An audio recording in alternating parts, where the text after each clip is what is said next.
ሚኒስትር ጥዕና ጎንጎንቲ ዝህቦ አገልግሎት አቅሚ ሰቡ አብ ምዕባይ ሓያል ጻዕሪ የካይድ ከም ዘሎ ይፍለጥ በዝመሰረት ኮሌጅ ጥዕና አስመራ ብቕዓት ተሓጋገዝቲ ነርስ ንምብራኽ ስልጠና ይህባሎ ብዛዕባ እዚ አዜ ብርሃነ ተወሳኺ ጸብጻብ ኣለዋ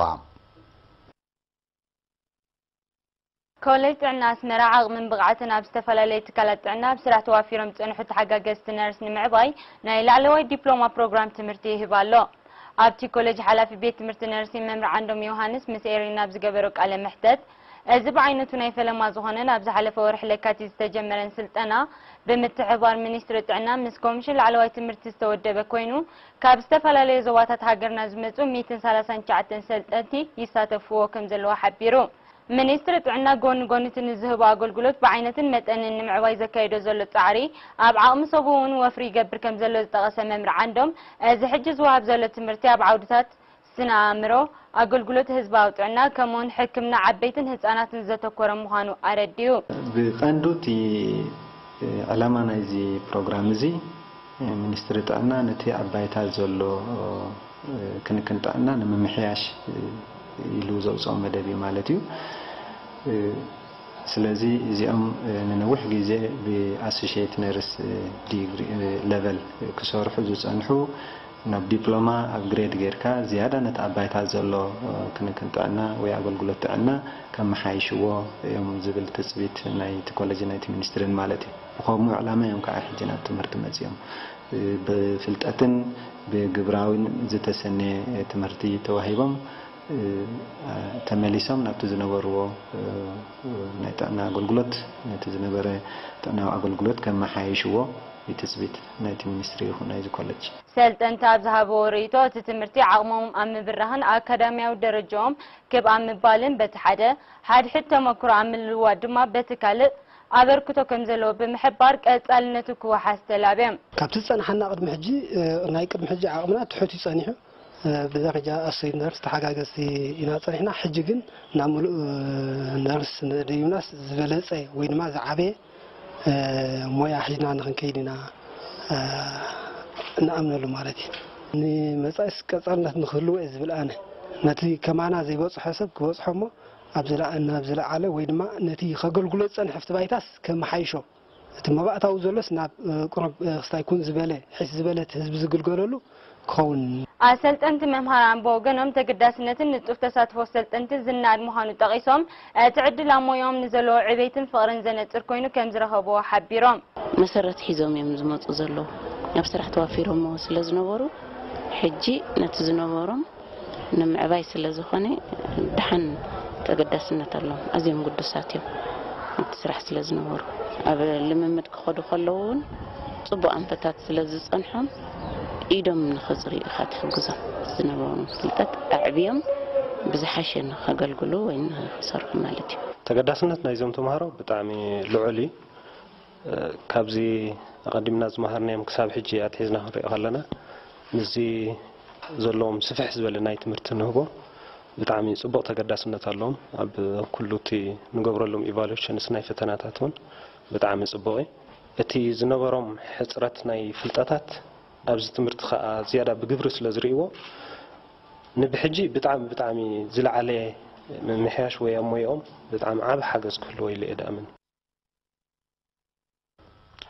حمامات عيني بحفشات راكم ما دما بفلاي نمكل خالب استفلا لي كبابيتات هاجر غوسغوساتن معدل مدهانيتن زتقالل نتفتات ككايت اني حلام سالاز سرح زدما بتراكوما صعب عرت كغتا كيللو غازيطنيا شويت قبل برهان زدال وطو صبصاب يسعد ኣብ ሃገርና ሕማማት ዓይኒ በሓፈሻት ትራኮማ ማለት ኩል መድማ ብፍላይ ንምክልኻልን ንምቁፅፃርን ዝግበሩ ወፍርታት ጽቡቕ ውፅኢት ይርከቦም ከም ዘሎ ኣብ ሚኒስትሪ ጥዕና ሓላፊ ሃገራዊ መደብ ምክትታልን ምቁፅፃርን ዑረት ዶክተር ዓለም ዘካርያስ ሓቢሩ نيرينا أبزهبو حبريتا دكتور علم أب كتشعي شوعتن أب 35 نؤزواتات بستهايد مصنعتي تراكوما كاب كند تعنا وتأجمات كوينو دحر مركبو أب تحت كتر نمئتاو سفيح مدبات كمتأتاتو بمتكاس بستهايد التعري أما يمنس وسان شعتن مئتاو زنبرتر إيونايت حمام أبزر وانزنا بتحت 5 مئتاو كم زوارده ملو بملو نمتفق دما أتسرح كتسال مخانو جليتو أب كالوت زواتات من الوقت عدوها من دفرة من حيلي سنعفة دباروا زياتن من الناتن 26 10 6 ከምዚታት ስለ ዝነበራ ሰለስተ ጊዜ ክንዕድል መደብ አውፅኢና ማለት እዩ ኣብ ሰለስቲአን ከኣኒ ሰለስተ ጊዜ ዓዲልና እዚአን ከዓ ሕጂ ኣብ ኣዝዩ ዘተኣማምን ከምቲ ናይ ማይምነ ኢምፓክት ኣሰስመንት ዝገበርናዮ ጌርና ኣብ መጨረሽታ ዓዲ ኋላ ካብ 26.4 ናብ 3.2% ወሪዳ እዚኣውን ሙሉእ ብሙሉእ ነፃ ካብ ትራኮማ ኮይና ማለት ሰንዓፈ 15.6 ነይሩዋ ናብ 2.8 ወሪዳ እዚኣውን ሙሉእ ብሙሉእ ነፃ ኮይና ኣላ ማለት እዩ ምናልባት ናይ ናቕፋ ውሑድ ነይሩ 11.7 ክልተ ጊዜ ሂብናያ ናብ 1.8 ወሪዳ ስለዚ ብጠቕላላ ኣብዘን ዘካየድናየን ወፍርታት ኣብዘን 4 ኣብዛ ሕጂ እዋን ነፃ ካብ ትራኮማ ወፂእና ኣለዋ ማለት እዩ ምስ ጎረባብትና ብምንጽጻር ሃገርና ኣብ ዝሓሸ ደረጃ እኳ እንተላ እዚ ግን ከዛንየና የብሉን ዝበለ ዶክተር ዓለም በዚ ዝካየ ዘሎ ዕውት ዘመተ ኣብ 2020 ኤርትራ ብመሰረት ውድብ ጥዕና ዓለም ዝፀርበሮ ቋሒታት ካብ ትራኮማ ነፃ ንምግባር ይስራሕ ከም ዘሎ ኣብሪሆ ኣብ 2020 ንሕና ኤርትራ ትራኮማ ነፃ ንምውፃእ እያታ ቀንዲ ናይ መጨረሽታ ሸርተና ምናልባት ምስ ከባቢና ሃገራት ክንሪኦ ከለና ኣብ ኣዝዩ ዘተባብዕ ደረጃ ኢና በፂሕና ዘለና ትራኮማ ካብ ክትፍውሶ ክትከላኸሎ ይቀልል ምክንያቱ ብቀላል ነገር ኢኻ ኢድካን ገጽካን ንመዓል 3 ጊዜ እንድሕር ተሓፂብካ እሞ ከባቢኻ ከዓ እንድሕር ከተፅርኽ ኢልካ ትራኮማ ናይ ርስሓት ሕማም ጥራሕ እዩ ስለዚ ፅሬት ቀንዲ ወሳኒ እዩ ማለት እዩ ሓበላ ዓይንውን ካብቶም ጉንናት ተርእዮታት ስለዝኾነ ኣብ ዓመት ሓንሳብ እናመፀ ኣገልግሎት መጥባሕቲ ምዘካየድ ሱዳናዊ ጉጅለ ሓካይም ኣልበሰር ብምትሕባር ይስራሕ ከም ዘሎ ኣብዚ ዓመት ጥራይ ድማ ኣብ ዞባታት ጋሽባርካ ዓንሰባን ሰሜናዊ ቀይሕ ባሕርን ንኣስታት 1200 መጥባሕታት ከም እተኻየደ ኣረዲኡ ብመሰረት ሓደ ጊዜ 2008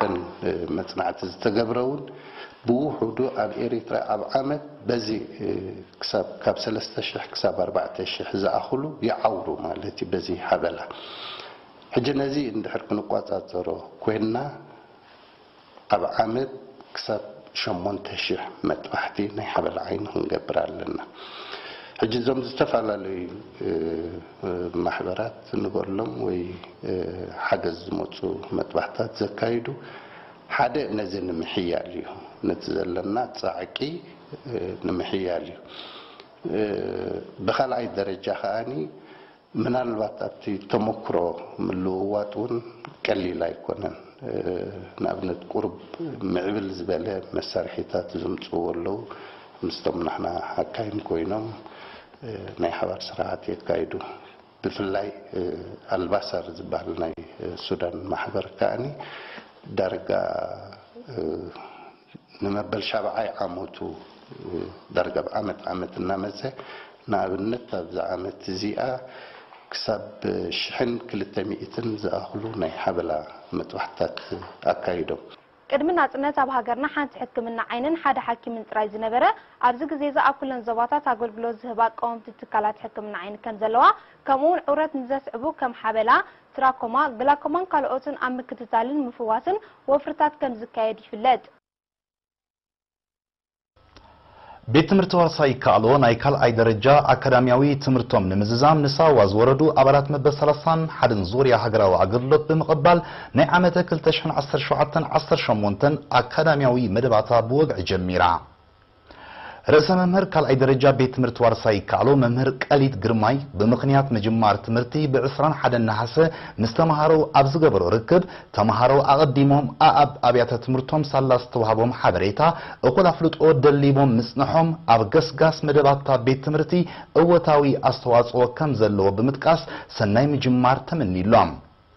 ነፍስ ወከፍ ተማሃራይ ንሕጋጋት ቤት ትምህርቲ ተማእዚዙን ንዘለዎ ዕድላት ብግቡእ ተጠቒሙን ብናይ ተወዳዳርነት መንፈስ ልዑል ውጽኢት ንምምዝጋብ ጻዕርታቱ ክሕይል ብምዝኽኻር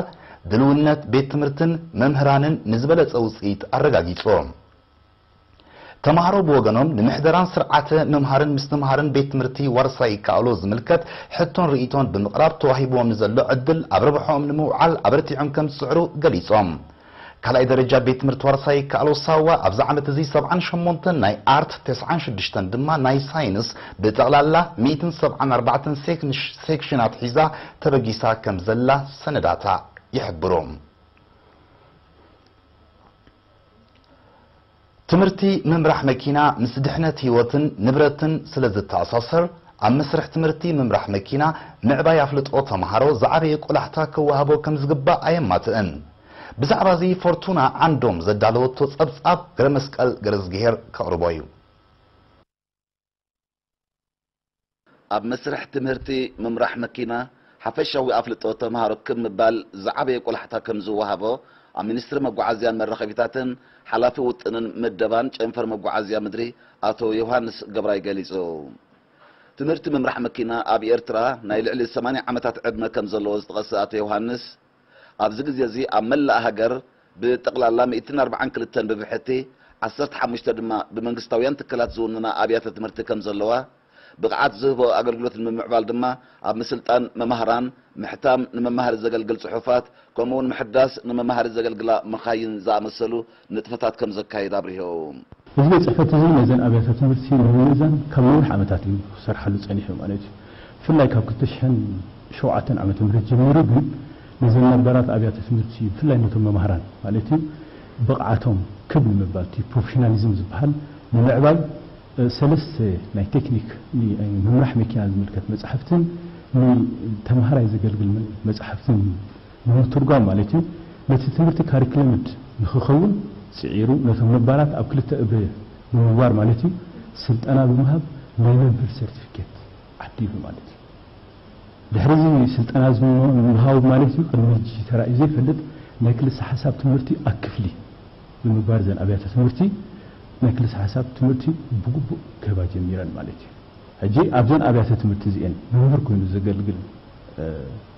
ሓደ መምህር እንድሕር ኮይኑ መምህር ኮይኑ ከገልግል እንድሕር ኮይኑ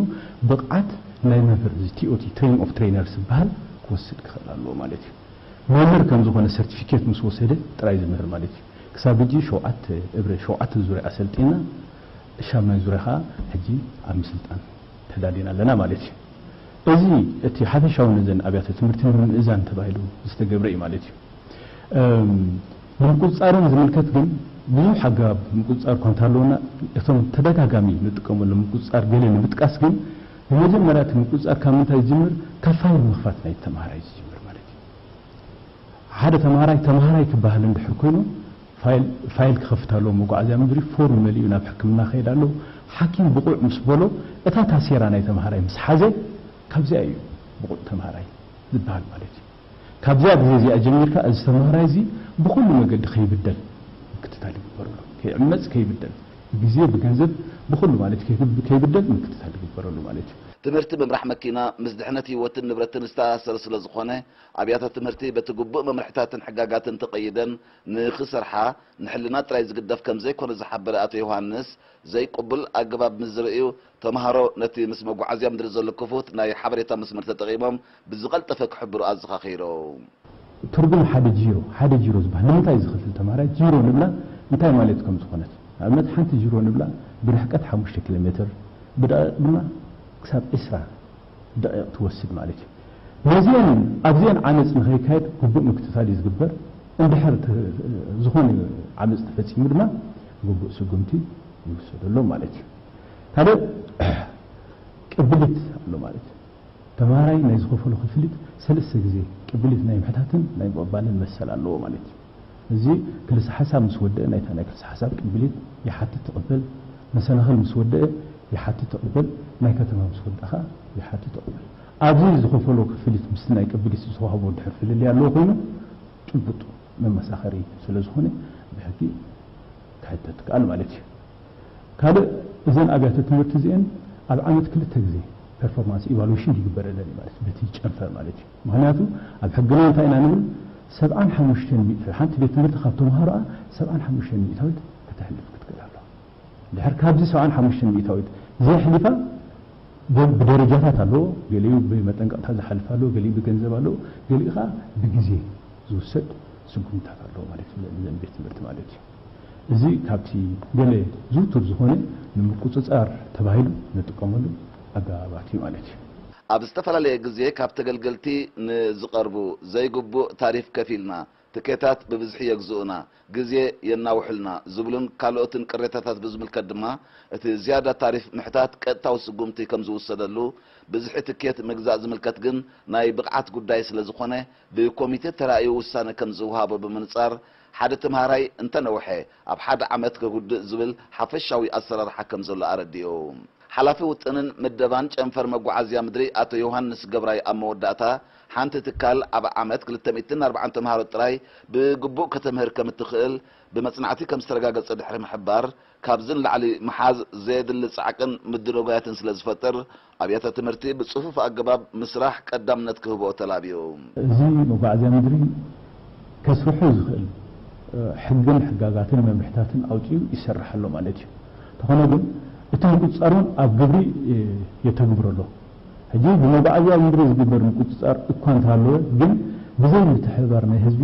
ኣኻሊ እዩ ክበሃል ኣይከኣልን ማለት እዩ ስለዚ ነዚ ወፂኡ ዘሎ እንታይ ይበሃል ዕዉት ንክኸውን ሓደ ምትሕብባር ህዝቢ የደሊ ብዓብዩ ከኣኒ ተምሃራይ ተበዲለ ተዓሚፀ ዝብል እንድሕር ኮይኑ ከዓ ጭብጡ ሒዙ ክቐርብ ይኽእል ማለት እዩ ገለ ኣብያተ ትምህርቲ ምምራሕ ማኪና ኣብ ኣታዊታተን እምበር ኣብ ብቕዓት ዝህቦ ትምህርቲ ብዙሕ ኣተክሮ ስለ ዘይገብራ እዚ ምስ እርጋን ናይተን መኻይን ተደሚሩ ካብ ቀንዲ ጠንቅታት ሓደጋታት ተሽከርከርቲ ኮይኑ ምጽንሑ ሓያሎ ክኢላታት ክወቕሱ ጸኒሖም እዮም እዚ ኣገልግሎት ቴሌቪዥን ኤርትራ እዩ ኣህጉራዊ ዜናታት ሒዘልኩም ክምለስ እየ ደጊመ ምክትታልኩም ብኽብሪ ዕድም መንግስቲ ቱርኪ ምስቲ ኣብ ዝሓለፈ ዓመት ዝተኻየደ ፍሹል ፈተነ ዕልዋ ብዝተተሓሓዘ ልዕሊ 900 ተወሰኽቲ ሰራሕተኛታት ኣባሪሩ እቶም ኣብዚ ሳልስቲ እዚ ዝተባረሩ ሰራሕተኛታት ኣባላት ሰራዊት ፖሊስ ጸጥታን ሚኒስትሪ ትምህርትን ከም ዝርከብዎም ተፈሊጦም بمسرت أصابات دحرة علوا كاب سرح نايستبارو سرحتنياتات قطري ناب أستات 250 شحكب كم زبالة تفليتهم زخم زيلم كله اتناي مبرار سجونتك المخانوز جلس بريزيدنت طيب إردوغان لعلى 3 شح حبستي أبالات بوليسن 4 شح سرحتنياتات بيت فردن كأطر مخانو حبير الله روسيا نحدش وتهدراو استراتيجي أمريكا أب أفغانستان تقايماتو ሚኒስትር ጉዳያት ወጻኢ ሰርጌይ ላቫሮቭ ب24 ነሐሴ ኣብ ሞስኮ ኣብ ዝሃቦ መግለጺ እቲ ሓድሽ ውጥን ንጸጥታዊ ቅልውላው ኣፍጋኒስታን መሊሱ ዘጋድድ ምዃኑ ብምሕባር ብኣግኡ ክቋረጽ ጸዊዑ ውግ ኣሜሪካ ኣብ ኣፍጋኒስታን መዋጽኦ ዘይርከቦ ክብል ዝገለጾ ላቭሮቭ ንኣፍጋኒስታን ጥራይ ዘይኮነ ንኣሜሪካውን ከቢድ ሰብኣውን ቁጠባውን ክሳራታት የስዕበላ ከም ዘሎ ኣረዲዮ أمريكا أب أفغانستان وتهدروا متأتتاو كابت جبر ندحر بوحدو كلتا شح وتهدراتها كقتلون كلو لعلي أسرع شح كمز عصلو تأبصابات يردو بزيكازي اتهاجر أبتوج ناي بليونات دولار قطباو كسارة يقات ما كمزلو يقلت